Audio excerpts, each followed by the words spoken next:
40 savol.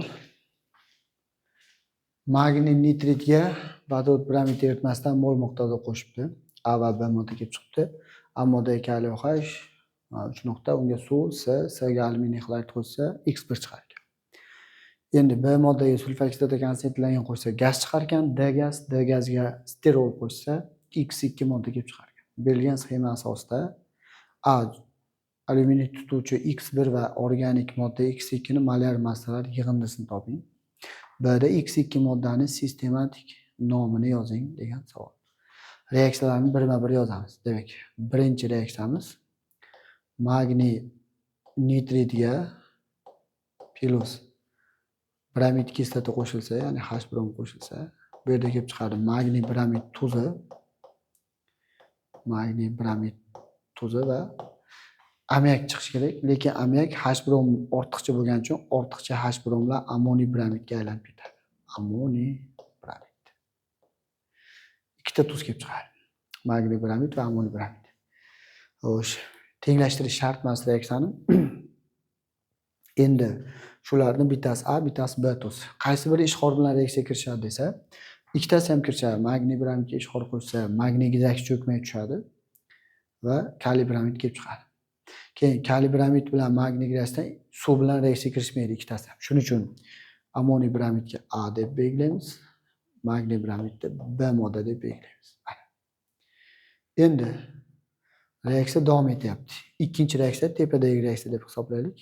Ikkinchi reaksiya kaliy OH qo'shish. Ammoniy bramidga kaliy OH ta'sir ettirilsa, ammoniy bramidga kaliy OH. Bu reaksiyada kelib chiqadi kaliy bramid bilan ammoniy gidroksid kelib chiqadi. NH4OH. U parchalanib ammiak va suvga parchalanib ketadi. Mana bu gaz. Ammiak 3 nuqta. Shu 3 nuqta deb hisoblaylik. 3 nuqta modda shu.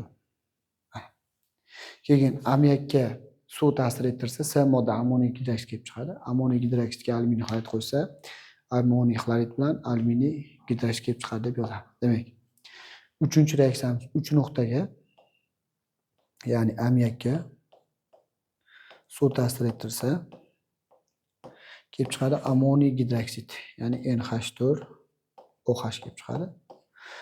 Bu C modda. C modda kelib chiqdi. To'rtinchi reaksiyamiz shu C moddaga ammoniy gidroksidga alyuminiy xlorid ta'sir ettiramiz. Demak, to'rtinchi reaksiya ammoniy gidroksidga NH4OH ga alyuminiy xlorid ta'sir ettirilsa,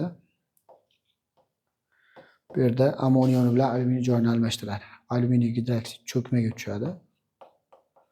Oq cho'kma bu va ammoniy xlorid tuzi kelib chiqadi. NH4 xlor. Demak, mana bu cho'kmamiz X1 alyuminiy tutgan modda X1 bo'lar ekan, ya'ni u cho'kma bo'lar ekan alyuminiy gidroksid.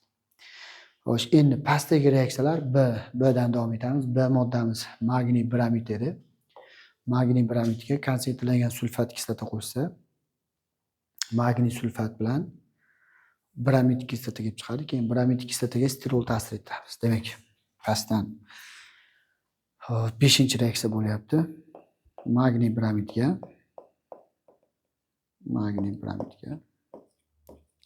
konsentratlangan sulfat kislota ta'sir ettirilgan bo'lsa, bu yerda kelib chiqadi magniy sulfat bilan H brom kelib chiqadi, ya'ni bramid kislota kelib chiqadi. H brom. Bu 5-reaksiya bo'ldi. Demak, gazimiz vodorod bramid bo'ladi. Shu mana bu gaz D modda. Gaz. Endi shu vodorod bramidga sterol ta'sir etilsa, 6-reaksiya bo'ladi. Oxirgi reaksiya X2 modda kelib chiqadi. 6-reaksiya. Sterol bu vodorod bramidga ta'sir etilsa, Markovnik qoidasi bilan birikadi. Sterol bu benzol halqada CH qo'shboq CH2 bor modda sterol deyiladi. Birikish reaksiyasi bo'ladi. Vodorod bramiddagi vodorod sterolni qo'shboqdagi ko'p vodorodli uglerod, ya'ni ko'p gidrogenlangan uglerodga, brom esa kam gidrogenlangan, mana bu yerga brom keladi. Demak, kelib chiqqan modda CH qo'shboq uzilib CH ikki tarafcha vodorod birikib CH3 ga aylandi mana bu taraf. Bu tarafda benzol halqa bor. Benzol halqa bor. Bu tarafda brom kelib joylashdi. Mana. Demak, bu X2 modda hisoblanadi. X2 moddani ham topdik. X2. Bu D modda bo'ladi. Endi savolda yozgan alyuminiy tutuvchi X1 va organik modda X2 ni molar massalar yig'indisini top degan. Demak, A javobda topishimiz kerak. Alyuminiy tutuvchi modda alyuminiy gidroksid bo'ladi. Molar massasi OH 51 bo'ladi, alyuminiy 27. 27 ga 51 qo'ysa 78 molar massa bo'ladi. Keyingi moddamiz mana bu modda bo'ladi.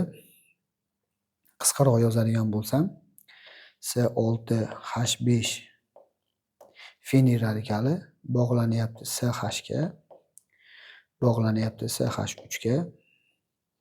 Bu yerda brom ham bor. Mana bu yerda brom ham bor. Bu moddani molar massasini topamiz. Xo'sh, fenil radikalining massasi 77 bo'ladi. Benzol halqadan bitta vodorod chiqib ketgan modda 77. Qo'shamiz CH13 massa bo'ladi. CH3 15 massa bo'ladi. Brom esa 80 massa bo'ladi. Demak, 185 bo'lar ekan. Bu moddaning molar massasi.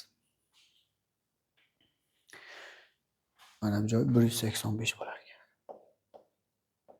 Endi ikkitasining molar massalar yig'indisini top degan, ikkitasini qo'shadigan bo'lsa 263 degan javob bo'lar ekan.